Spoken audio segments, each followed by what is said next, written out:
Good afternoon, Texans. I'm Todd Coley, and this is Texan Sports Minute. A good weekend for the Texans and Texans on the hardwood, and the Texan baseball team nationally ranked. Today on the show, we got Texans dominating A&M Kingsville to improve to 21-1. Texans get back on the winning track. Texan baseball in the AP Top 25. The Texans have a good showing for Rattler Invitational in San Antonio. The Olympics in full swing as medal races heat up, and the Mavs opening up the second half of the season against the Heat. The Texans had been in some close games recently, but on Saturday night that was not the case. Tarleton had TV crews in the building from CNS Houston broadcasting their game, and they put on quite a show. The crowd was pleased by the team as the Texans were able to pull off alley-oops and big dunks throughout the game. The Texans were also impressive from the field, shooting the ball as they went 65.4% from the field and shot a blistering 11 for 16 from behind the arc. Chuck Guy put in a career-high 14 assists to go along with his 18 points, while DeAndre Upchurch scored a game-high 21 points. Upchurch was a very impressive 6 for 6 from behind three and had 18 points in the first half. The Texans will now host West Texas A&M tonight at 8 p.m. in Wisdom Gym. And the Texans have gotten back to their winning ways as they beat Kingsville 72-55 behind Kiera Wright's record-setting performance. Wright became Tarleton's all-time women's leading scorer in the NCAA era on Saturday night. Wright had another double-double, making it her 16th of the season, as she had 12 points and 14 boards. The scoring on the night was led by Raven McGrath, however, who had a team-high 16 points. Wright was held to just 1 point in the first half, but came out hungry and helped Tarleton start a run to take a lead that they would not relinquish. The Texans will enjoy senior night tonight as it is the last home game of the season for them. The ladies host West Texas A&M in Wisdom Gym tonight, tip scheduled for 6 p.m. Also around campus, Tarleton Sports reports the Texans are nationally ranked in the Associated Press as they come in at number 18. The Texans have come out of the gates well on the season and sit at 7-2. The team received no top 20 votes in the preseason. However, Tarleton achieved its first national ranking in 2011 and has been ranked every year since.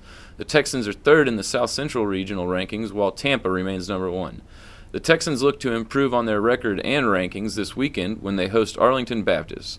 The series starts at 3 p.m. Friday, then a doubleheader on Saturday, which starts at 3 as well.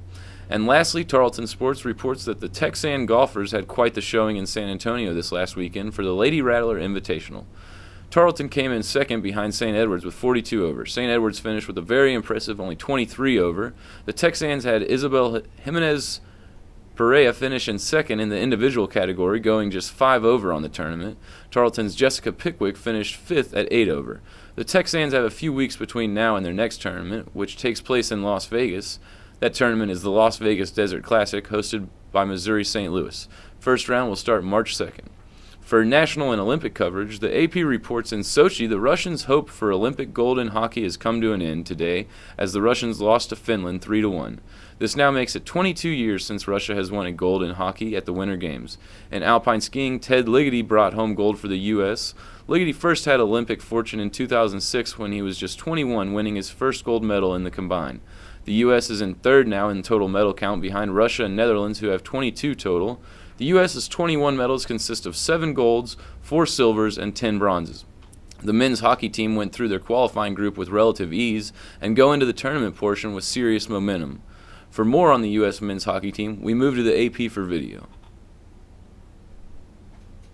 You know, we said coming into this game, that game against Russia meant nothing if we didn't win tonight, and show that effort and continue to improve as the tournament went on. So there's another step forward that we needed. I think getting through this game, now we have a couple days to kind of relax and get a breather, and there's going to be no issue getting ready for the next few games because it's do or die, and you got to be ready to go. And we all are here for the same thing, and that's the one goal. We easily could have rested on last night's win. I think after such an emotional game, it's draining in a way.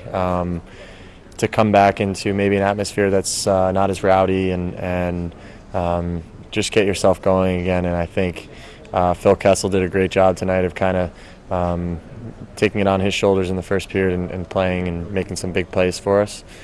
But we got better as the game went on, and I think that's the most important thing, is that we were able to push through it at the beginning of the game. And I think Slovenia is a very good team. I think they can really surprise some teams here in the qualifying round.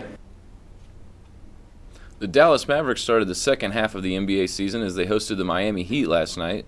The night, however, belonged to Heat star LeBron James as he had a season-high 42 points. James had some impressive dunks, but was also shooting the ball well as he went 4 for 8 from 3 on the night. Dirk had 22 points on the evening, but it wasn't enough as the Mavs were on the wrong end of a 14-0 run in the fourth quarter, which they could not overcome. The final ended at 117-106 after the Mavs had an impressive defensive effort in Indiana before the break. They gave up a lot in this game. Nowitzki did flirt with a triple-double when he added 9 boards and 7 dimes, and the second leading scorer for the Mavs was Vince Carter with 15.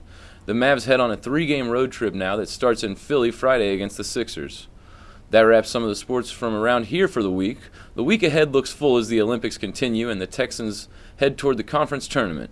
For up-to-the-date sports stories and scores, follow me at Texan News Sports on Twitter. A special thanks to Katie Gibbs and Bethany Kyle for producing the show. Thank you, Tarleton. Have a great week, and go Texans.